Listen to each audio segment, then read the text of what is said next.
Gustong-gusto ko yung napanood kong isang sipi sa speech ni Gwyneth Marie Vasquez ng Ateneo de Davao, isang valedictorian sa kanyang speech.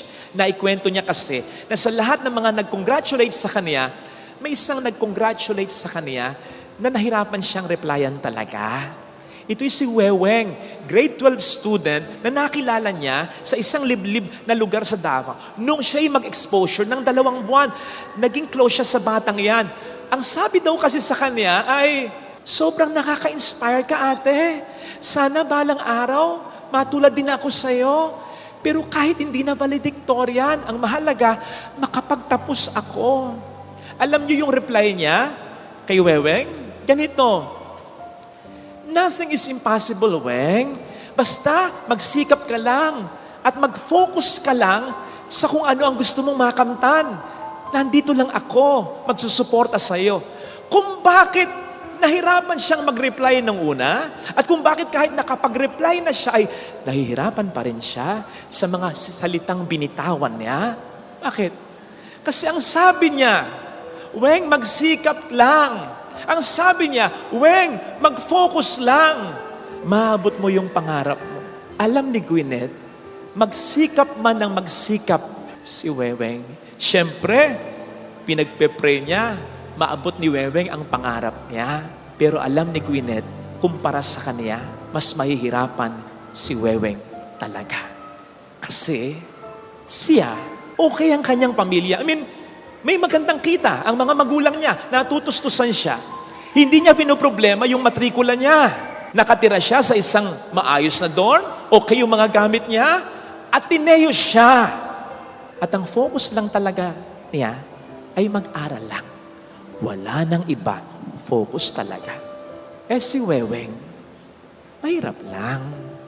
Ang mga magulang ni Weweng, arawang nagtatrabaho sa maisan. At ang focus ni Weweng, hindi pag-aaral lang. Gustuhin man niyang makapag-focus sa pag-aaral, hindi pwede. Kasi kailangan niyang magtrabaho din sa maisan, paminsan-minsan, para tulungan ang kanyang mga magulang. So you see, yun yung reluctance sa party ni Gwyneth.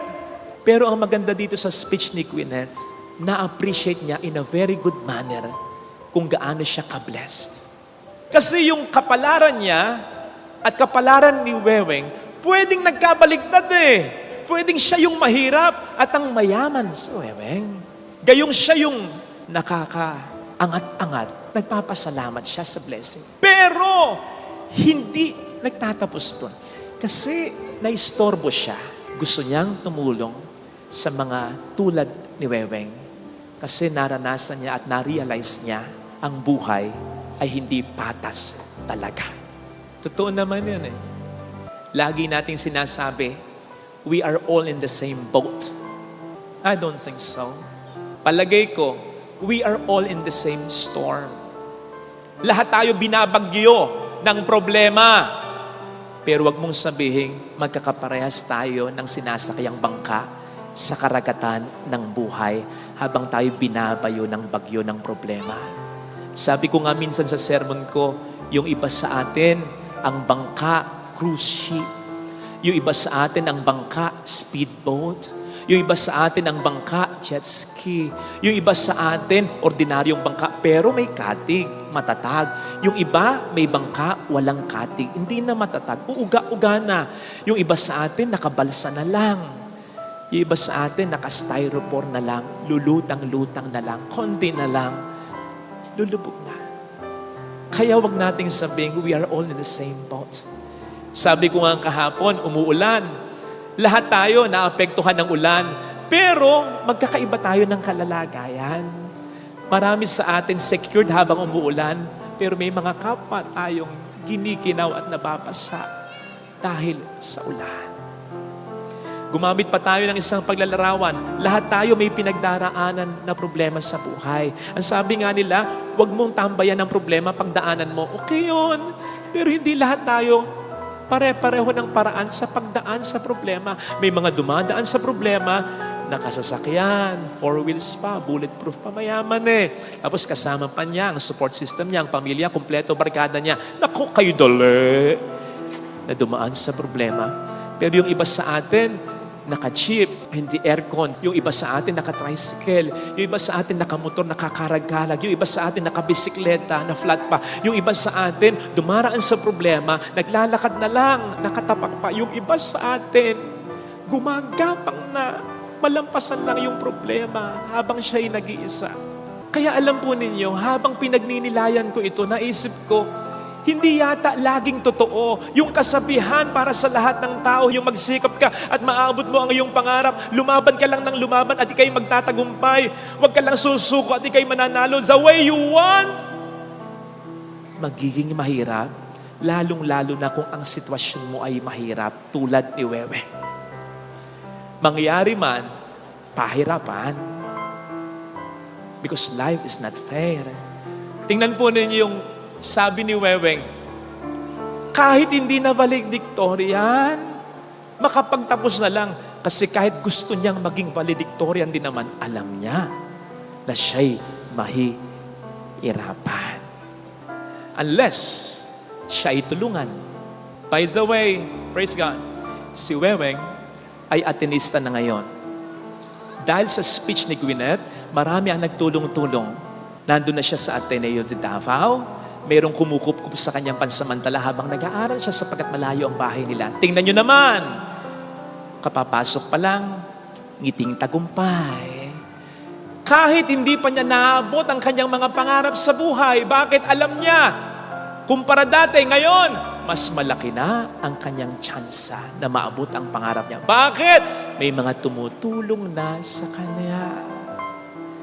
Alam niya, mas may laban-laban na siya sa buhay kasi nabawasan na yung kalaban niya. Ang hirap kaya yung lumalaban ka sa buhay, patong-patong yung nilalabanan mo. Hindi pa natatapos yung isa, meron na namang isa. Ang hirap lumaban na parang walang katapusan yung kalaban. Napanood nyo yung John Wick, lalong-lalo na yung 3. O diba, hindi maubos-ubos yung kalaban mula una hanggang huli. Eh kahit naman hindi siya namamatay, tingnan nyo naman, nakaganon na. Napapagod din naman. Ako nga, pinapanood ko lang siya, napapagod na ako eh. Siya pa kayang lumalaban. The point is, mahirap yung laban ng laban, walang katapusan. Kahit gaano kakalakas, mapapagod ka rin naman. Maraming mga taong ganyan. May kilala ko, single mom, tinataguyod niya ang kanyang mga anak, tapos may isa siyang siraulo pang anak. I mean, pabigat sa kanya, nagdodroga. Tapos malaon, napansin ko, malungkot, yung pala may cancer siya. Isipin nyo nga yun. Life is not fair. Katulad yan ng mga magulang na matanda na nagtatrabaho pa kasi irresponsable yung kanyang mga anak, kaya yung mga apo niya, umaasa pa rin sa kanya. Matanda na siya. Life is not fair. Katulad yan ng kilala mo na nasa ibang bayan, tagal na sa ibang bansa, hindi pa makapag-ipon.